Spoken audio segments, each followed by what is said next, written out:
ụmụnne m ashị m lụ mba ọrụ m ụlọ akala nwata nwaanyị ahụ nyụrụ nshi nyụwa nshi lelu nwata Stella bụ aha ya ejidegwu ya asị nka nkele onye ọbụla nshiarụ vidiyo a asị m ịmakwala nwata nwaanyị a ji aka vidiyo onwe nwa nebụ maka nkala eme iwuru inwe nebo ịlaghachi ịga ahịa ma ọ laghachi ịga ebe ndị iche iche ịkpọrọ nwa oje kponye nebo ijechapụta nwata amaghị ihe agwa onye onshi ọpị nwa onye ọma mere ọpị nwa ọwakwala nwa mmeku nwa hey Chileke eshiagide this video onye abụ onye Uganda Stella bụ nwa Uganda and right now government of Uganda enwetegwu ya wee nye ya 35 years imprisonment.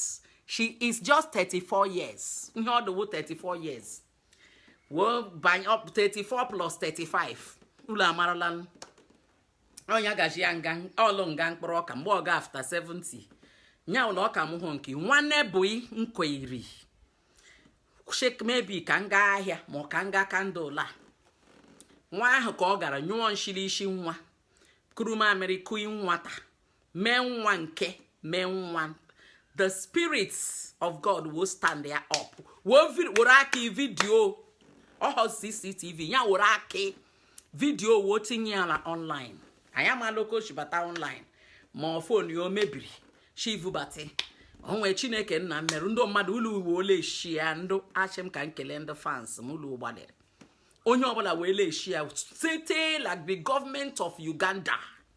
Nwetere this thing we deal ha enwere power la online enwere power la online enshile enwehe ya bịa kwuo ikedo la online onya ka nshi ka nkwu ulu ka nkelecha m ulu obula achọ m pori wele ekwu ọbụla ewu onye dile eme ajụ ihe especially ndo ha na ma ụmụaji mbo ụmụaji mperu mpe maybe nwa nwanne nwụrụ ma nwa onye ọbụla akpịrị gị ile emegbu nwa ahụ na-eme ya na ọma ha Chineke la-alụkwa ọgụ mgbe agha Chineke m ga-ebili ị ga-adị surprise ya ka m ji wee laghachi ọ bụrụ ya emegbu nwa mmadụ ịchọ ọzọ ka gịla nwa abụrụ pọla ka ị ghara iji maka nwa ahụ wuo ihe ọma Chukwu kwesịrị imerụ chọ Chineke emelerụ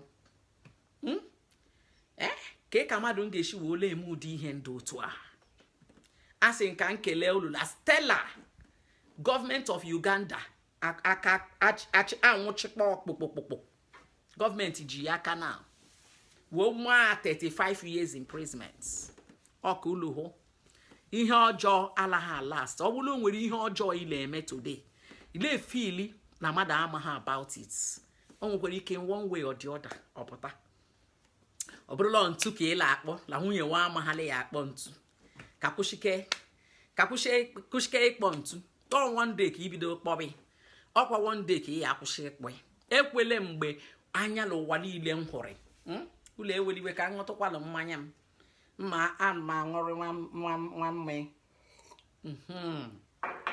ekwele mgbe ụwa niile mmata ọ bụrụla enwe nwaanyị la-eme nwaanyị hafu nwoke ihe ị kwesịrị ime improper fraction ka e wee chewa ka ememe kwụshịle ya kwụshifti ihe arụ bụ ihe arụ maka ịkwụshighị write go history and the history ahụ ga-repeat like your children's life.